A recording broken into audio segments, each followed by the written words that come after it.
The stakes of this game are massive, and so I got a little good, better, best for you. Okay, if you guys for it. don't mind. Jordan Love has been great. I do think he will throw at least one, maybe two interceptions against the defense that leads the NFL in takeaways this week. But Jordan Love, I expect to have his moments and be good. I respect him. You know who's going to be better? DeAndre Swift and Kyle Monangai. 280 yards rushing last week against the Eagles. It's going to be cold in Lambeau. Bears are going to get off the bus running. So who's going to be best? The man who talked trash at the introductory press conference. Oh my God, no shirt on. That is Ben Johnson. How shocking. Good, better, but yeah, listen, is there bias in that? But it's Danny's most impactful players of Bears Packers. Greg, scared? No. Smell a little fear. Welcome back to a Monday night edition of Chicago Sports Tonight. This is one of my favorite parts of the week on this show. Fox Sports 1's Danny Parkins from First Things First joins us from New York. All right, Danny, Love was good, as you nailed. Swift and Monangai, much better in the second half. And if the Bears score at the end, Ben Johnson said this morning on his weekly coaches show with our good friend Jeff Joniak that he would have gone for two if they scored a touchdown. I'm telling you, brother, if they convert the two-point conversion and win this game, the Bears' shirtless wonder is best. You agree? Yeah, I mean, I almost nailed it, except for the fact that I didn't, because the Bears lost. You know, and that's the razor-thin margin that every NFL game lives on, right? Like, the Bears were getting outclassed in the first half and then dominated the second half, which made it ultimately a very even game. And they had a shot to win at the end, and they didn't execute. And so now, as long as the Bears beat the Browns, they will get a shot at first place in the division against the Packers in 2 weeks at home. So, you know, a ton happened in that game. Ultimately, I've seen way more painful losses because I do think the Bears acquitted themselves well.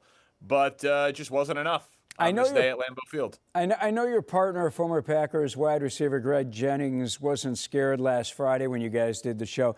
You think the Bears got his attention and he's a little worried about the Packers coming to Soldier Field on the 20th? Yeah, I'm interested to see how Greg handles that. I think that, you know, part of what he comes to this from is from dominating the rivalry when he played, which is understandable, right? Like, since 1992, when Favre took over, the Bears are now 16-52 against the Packers, regular season and postseason included. Like, it's not a rivalry. It's a rivalry because of proximity, but it's my old radio partner Dan McNeil would say, it's a rivalry in the same way that a rival is a hammer and a nail. Like, the Bears have been the nail. And so the goal now is to change it. And so I don't know if that was enough to change Greg's mind, because he's just never seen the Bears consistently beat him. But frankly, most of us under the age of 60 or 55 haven't either. Yeah, well, I get it. By the way, did you happen to see the handshake at the end of the game between Ben Johnson and Matt LaFleur? Frosty, to say the least. Not even a handshake. Albert Breer reported, and I don't know if this was elsewhere, so I apologize if this was like widespread, but Albert Breer reported that Ben Johnson just said, "See you in 2 weeks," and then they kept it moving. So I mean, I like it. Everybody doesn't need to be friends. It's okay. Like, it's not like trash talk is good. Like, sports hate is good. One of my old favorite things to do on radio was like, less hate in the world, more hate in sports. Like, there should be more of it. And so I think it's awesome that Ben Johnson, trolled the Packers in his introductory press conference like every Bears coach does. It's red meat to the base. Did he do it a little differently by calling out a coach by name? Yeah, he did. But who cares? Like, it's okay. It's okay if Matt LaFleur and Ben Johnson don't send each other Christmas cards. Like, that's how it should be. I love it. Hey, I don't think the Bears, were ready for the moment at Lambeau Field. And hear me out for just a second, because a bunch of these guys, and I talked about it on Bears Game Day Live with Anthony Herron, a bunch of Bears, and let's talk about DJ Moore, Andrew Billings, guys that have been in the league 8 years, Jalen Johnson, Cole Kmet, as member of the Bears for the last 5 seasons. They've never experienced, Danny, forget about beating the Packers. These guys have never experienced a winning season. They have never been the hunted. They have never gone to Lambeau Field when the rivalry actually meant so much. And you touched on it last week. Man, just the second time in the history of the rivalry, both teams were 5 games over 500 this late in the season. I think the Bears will be ready for the start a week from Saturday. You? Yeah, I do. And I mean, these are 60-minute games. Like it's 4 quarters. Like, were the Packers then not ready for the Bears in the third quarter and most of the fourth quarter? Or is it just like it's a boxing match, to cross-sport analogy? Like, the Packers got the first few rounds, the Bears got the last few rounds, but ultimately the fight ended in a decision, not a knockout. And, it's just a little too late. Like, I did not come away from this feeling like the Bears couldn't beat the Packers. Like, I didn't. Like, they could have beaten them yesterday. They didn't. They could beat them at Soldier Field in 2 weeks. We'll see if they do or they don't. But to be clear, Green Bay also could win there. And, like, I don't know how much criticism Caleb Williams is getting locally. I haven't listened yet today to any of the local stuff. But he has to make that throw. He has to be better. He was great in the second half until that interception. He was 13 of 20 for like 168 total yards, 2 touchdowns, no picks. He made the throw to Zacchaeus, the throw to Duvernay, the throw to Komet, the touchdown to Loveland. Like, he had great plays. He is awesome. But you got to make that throw. Like, if you want to win a Super Bowl, you got to make that throw. And he was late. He was either late seeing it or late letting it go, and then he underthrew it. It was a bad combination. He was late to throw it, and then he underthrew. Like, Caleb has to make that throw, period. Bingo. I'm glad you brought it up. Hey, by the way, what's happened to DJ Moore in this offense? Yeah, I don't know. It's been weird all year. It's hard to imagine DJ Moore being a Bear next year, is what I would say. Like, it just, like, he says the right things, but you would have thought with Odunze being out, DJ would have been a bigger point of emphasis. I think Burden has gotten better as the year's gone on. Clearly, Ben Johnson loves, the multiple tight end sets. Zacchaeus has even been more involved at times than DJ Moore. So I don't have like any sort of special insight into it, other than I think it's a totally legitimate line of questioning. And given how much money he's slated to make, I have a hard time imagining him with the Bears beyond this year. I agree. Your other partner, Kevin Wildes, he showed no respect for the Bears last week. And I'm sure he's not the only detractor out there when it comes to where are the Bears, considering the 5 games that they won in the last couple of seconds so far this season. When do you think guys like Kevin and other detractors out there will be convinced that the Bears, forget about going to the Super Bowl, but that the Bears are just a team that are a threat to make a run, win a playoff game or two?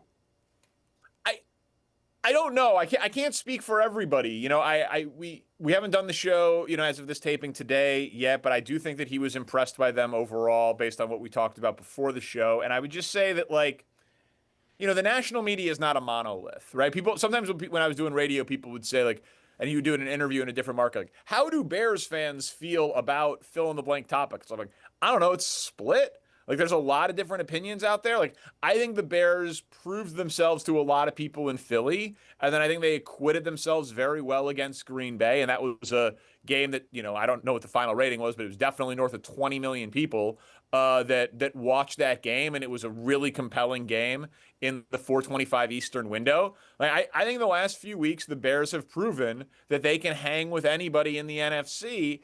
And so if anyone's coming out today and saying, like, the Bears are a fluke or the Bears are bad or the Bears are a joke, like, I don't think they're being terribly fair, but it's also true that the Bears could miss the playoffs because they're now the 7th seed and the NFC is so tough. So, that, again, that's the nature of the NFL, is you can go from the 1 seed to the 7th seed in 1 week. That's what makes it so great this season. I love the parity. Hey, Myles Garrett, this guy needs 3 sacks to break the regular season sacks record. Shedeur Sanders, who the Browns today named the starter for the rest of the season, this guy threw for over 300 yards, 3 touchdowns, ran for another against Tennessee on Sunday. You think the Bears are a bit worried about the Browns, or should we worry that they may overlook Cleveland still because of this game with the Packers coming up? Well, I mean, if we feel like they overlooked the Browns, it would be the worst moment for Ben Johnson and his coaching staff this season. Like, you're the 7th seed. You cannot have trap games when you're in, like, the division is in front of you, the 1 seed is in front of you, missing the playoffs is in front of you. Like, there's such a wide range of outcomes here still to be determined that I will be very surprised if they come out flat or we feel like they completely overlooked Cleveland or any of that. That would surprise me. Again, it's the NFL. You can lose to anybody. The Bears just lost to Green Bay. They now play Cleveland. Cleveland beat Green Bay. So Cleveland has played teams tough. I do think that their defense is wearing down a bit as the season goes on. Not quite as dominant, though Myles Garrett is obviously one of the best defensive players of my lifetime. Shedeur was very good against Tennessee, but Tennessee is the worst team in the NFL. So I would be surprised if he had 339 total yards and 4 touchdowns against the Bears. And again, Lou, you know this, and I get a little repetitive here, but this isn't college football. Like in the college football playoff, Oregon will play James Madison, and they're a 3-touchdown favorite.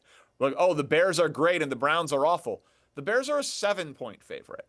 The gap between the best and the worst in the NFL is just not that big. So the Bears definitely can't overlook Cleveland because they definitely can lose to Cleveland. All right, 4 games to go. Cleveland, Green Bay, San Fran, Detroit. Bears are 7th. You touched on it. Where's the Parkins Playoff-Meter today? Still pretty good. 65, 70%. I have a hard time seeing complete and total collapse from this team. So I think you get Cleveland. That gets you to 10. You probably need to get to 11 this year in the NFC, though we'll see. It'll depend on what other people do. But if you get Cleveland in one of the last 3, and that gets you to 11 wins and a wild card spot, it's a wildly successful season. But, if you get to 12 and you beat Green Bay, you'll win the NFC North. Probably won't get the 1 seed. I'd be surprised if they're the 1 seed at this point, given the remaining schedule. But I still think that they're pretty comfortably going to make the playoffs. I believe in this team. Before you leave me, today, I want to ask you, who's the best team in the NFC? And with 4 games to go, which of the 10 top teams, and follow me with the 10 teams, which of those isn't going to get into the postseason party? So I'm including, Detroit with 8 wins, Dallas, which is on the verge after losing to the Lions, and Carolina, which is fighting back and forth with Tampa.